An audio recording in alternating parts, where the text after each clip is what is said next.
ದೇವೇಗೌಡರು ಇರ್ಬೋದು ತಮ್ಮ ಸ್ಪರ್ಧೆ ಬಗ್ಗೆ ಖಚಿತ ಏನು ಹೇಳ್ತೀರಿ? ನಾನು ಕೂಡ ತಮ್ಮ ಮಾಧ್ಯಮದಲ್ಲೇ ಗಮನಿಸಿದೆ ಬೆಳಗ್ಗೆ ಈ ಒಂದು ವಿಷಯ. ನಮ್ಮ ಪಕ್ಷದ ವರಿಷ್ಠರು, ನಮ್ಮ ರಾಷ್ಟ್ರಾಧ್ಯಕ್ಷರು ದೇವೇಗೌಡರು ಸಾಹೇಬರು ಮತ್ತು ನಮ್ಮ ಪಕ್ಷದ ರಾಜ್ಯಾಧ್ಯಕ್ಷರು ನಮ್ಮ ವಿಶ್ವನಾಥ್ ಅಣ್ಣ ಹಾಗೂ ಹಲವಾರು ಇಲ್ಲಿ ಜಿಲ್ಲೆಯ ಮುಖಂಡರುಗಳಿರ್ಬೋದು, ನಾಯಕರುಗಳಿರ್ಬೋದು, ನಮ್ಮ ಇಬ್ಬರು ಮಂತ್ರಿಗಳಿರ್ಬೋದು, ಇವರೆಲ್ಲ ಕೂತ್ಕೊಂಡು ಇವತ್ತು ಒಂದು ತೀರ್ಮಾನಕ್ಕೆ ಬಂದಿದ್ದಾರೆ. ಇವತ್ತು ಮಂಡ್ಯ ಜಿಲ್ಲೆಯ ಜನತೆಯ ಭಾವನೆನ ಅರ್ಥೈಸ್ಕೊಂಡು ಇವತ್ತು ನನಗೆ ಟಿಕೆಟ್ ಕೊಡಬೇಕು ಅನ್ನೋ ವಿಚಾರವಾಗಿ ಇವತ್ತು ಪಕ್ಷ ಏನು ಮುಂದೆ ಯೋಚನೆ ಮಾಡ್ಕೊಂಡಿದೆ. ಖಂಡಿತವಾಗ್ಲೂ ಇದಕ್ಕೆ ನಾನು ಸದಾ ನನ್ನ ಒಂದು ಸೇವೆ ಇವತ್ತು ಮಂಡ್ಯ ಜಿಲ್ಲೆಯ ಜನತೆಗೆ ಇನ್ನು ಮುಂದಿನ ದಿನಗಳಲ್ಲಿ ಇವತ್ತಿನಿಂದ ಇರುತ್ತೆ ಅಂತ ಹೇಳಲಿಕ್ಕೆ ಇಷ್ಟಪಡ್ತೀನಿ. ಶುರು ಮಾಡ್ತೀನಿ ಮೊದಲಿಂದಲೂ ಕೂಡ ನಿಖಿಲ್ ಕುಮಾರಸ್ವಾಮಿ ಅವರು ಮಂಡ್ಯ ಸ್ಪರ್ಧೆ ಮಾಡ್ತಾರೆ ಅಂತ ಕೇಳ್ಬರ್ತಿತ್ತು. ಮೊದಲಿನಲ್ಲಿ ಏನೋ ಮೈಸೂರಿಗೆ ಹೋಗ್ಬಿಡ್ತಾರೆ ಏನೋ ಮಾತಾಡ್ತಾರೆ.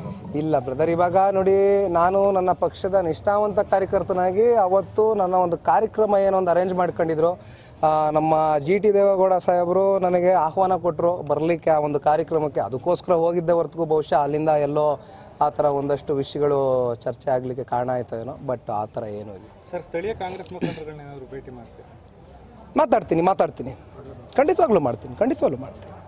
ಯಾಕಂದರೆ ಇವತ್ತು ನಮ್ಮ ಮೈತ್ರಿ ಸರ್ಕಾರ ಇದೆ. ಸೊ ಹಾಗಾಗಿ ಒಂದು ಸೀಟ್ ಶೇರಿಂಗ್ ವಿಚಾರದಲ್ಲಿ ಇವತ್ತು JDS ಹಾಗೂ ಕಾಂಗ್ರೆಸ್ ಇಬ್ಬರು ಇವತ್ತು ಏನೊಂದು ಮಾತುಕತೆಗೆ ಮುಂದಾಗಿದೆ. ಸೊ ಖಂಡಿತವಾಗ್ಲೂ ಎಲ್ಲರೂ ವಿಶ್ವಾಸಕ್ಕೆ ತಗೊಂಡೋಗ್ತೀನಿ. ರಾಜ್ಯನೇ ಬೇರೆ ಆದರೆ ಮಂಡ್ಯನೇ ಬೇರೆ ಇದೆ. ಕಾಂಗ್ರೆಸ್ ಅವರು ಸಪೋರ್ಟ್ ಮಾಡ್ತಾರೆ ಅನ್ಕೊಂಡಿದ್ದೀರಾ ಸರ್?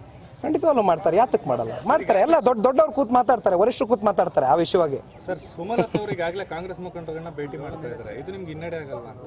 ಇಲ್ಲ ನೋಡಿ, ನಾನು ಹೇಳೋದಿಷ್ಟೇ. ಇವತ್ತು ಸುಮಕ್ಕನ ಮೇಲೆ ನನಗೆ ತುಂಬ ಗೌರವ ಇದೆ. ಆಮೇಲೆ ಅವರ ಒಂದು ವಿಚಾರವಾಗಿ, ಅವರ ಒಂದು ಸ್ಪರ್ಧೆ ವಿಚಾರವಾಗಲಿ, ಮತ್ತೊಂದು ವಿಚಾರವಾಗಿ, ವೈಯಕ್ತಿಕವಾದಂಥ ವಿಚಾರವಾಗಿ ನಾನು ಮಾತಾಡ್ಲಿಕ್ಕೆ ನಾನು ಯಾರೂ ಅಲ್ಲ. ಸೊ ಅವ್ರು ಸ್ವತಂತ್ರ ಇದ್ದಾರೆ. ಅವ್ರು ಯಾವ್ದು ಬೇಕಾದ್ರೂ ತೀರ್ಮಾನ ತಗೋಬೋದು.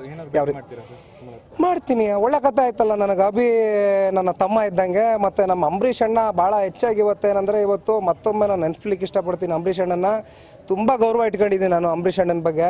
ಆಮೇಲೆ ಅವರು ಕೂಡ ನನ್ನನ್ನು ಮಗನ ರೀತಿಯಲ್ಲಿ ಕಾಣೋರು. ಆಮೇಲೆ ನನ್ನ ಒಂದು ಕುರುಕ್ಷೇತ್ರ ಚಿತ್ರದಲ್ಲಿ ನಾನೊಂದು ಶೂಟಿಂಗ್ ಟೈಮಲ್ಲೂ ಕೂಡ ಭಾಳಷ್ಟು ಅಂಬರೀಷ್ ಅಣ್ಣನ ಜೊತೆ ನಾನು ಬೆರೆತು ಸುಮಾರು ದಿನಗಳ ಕಾಲ ಅಲ್ಲಿದ್ದೆ. ಸೊ ಹಾಗಾಗಿ ಈ ಒಂದು ಸಂದರ್ಭದಲ್ಲಿ ಮತ್ತೊಮ್ಮೆ ಅವ್ರನ್ನ ನೆನೆಸ್ಕೊಡ್ಲಿಕ್ಕೆ ಇಷ್ಟಪಡ್ತೀನಿ. Thank you. ಒಳ್ಳೆದಾಗಿ. ಈ ಒಂದು ವಿಚಾರವಾಗಿ ಇವತ್ತು ನಾನು ಹೇಳಿದ್ನಲ್ಲ, ಪಕ್ಷ ತೀರ್ಮಾನ ತಗೊಂಡಿದೆ. ಸೊ ಹಾಗಾಗಿ ಬಹುಶಃ ಈ ಒಂದು ವಿಚಾರವಾಗಿ ನಾನೇನು ಪ್ರತಿಕ್ರಿಯೆ ಕೊಡ್ಲಿಕ್ಕೆ ಹೋಗೋದಿಲ್ಲ. ಏನಂದ್ರಲ್ಲ, ಎಲ್ಲ ಮಾಡ್ತೀನಿ. ಮುಂದಿನ ದಿನಗಳಲ್ಲಿ ಮಾಡ್ತೀನಿ. ಎಲ್ಲಾನು ಮಾಡ್ತೀನಿ. ಇಲ್ಲೇ ಇರ್ತೀನಿ. ಮಾಡ್ತೀನಿ ತಗೊಳ್ಳಿ. ಹೇಳ್ತೀನಿ ತಗೊಳ್ಳಿ ಬ್ರದರ್. ಇಲ್ಲೇ ಇರ್ತೀನಿ. ಒಳ್ಳೆ ಕಥೆ ಆಯ್ತಲ್ಲ.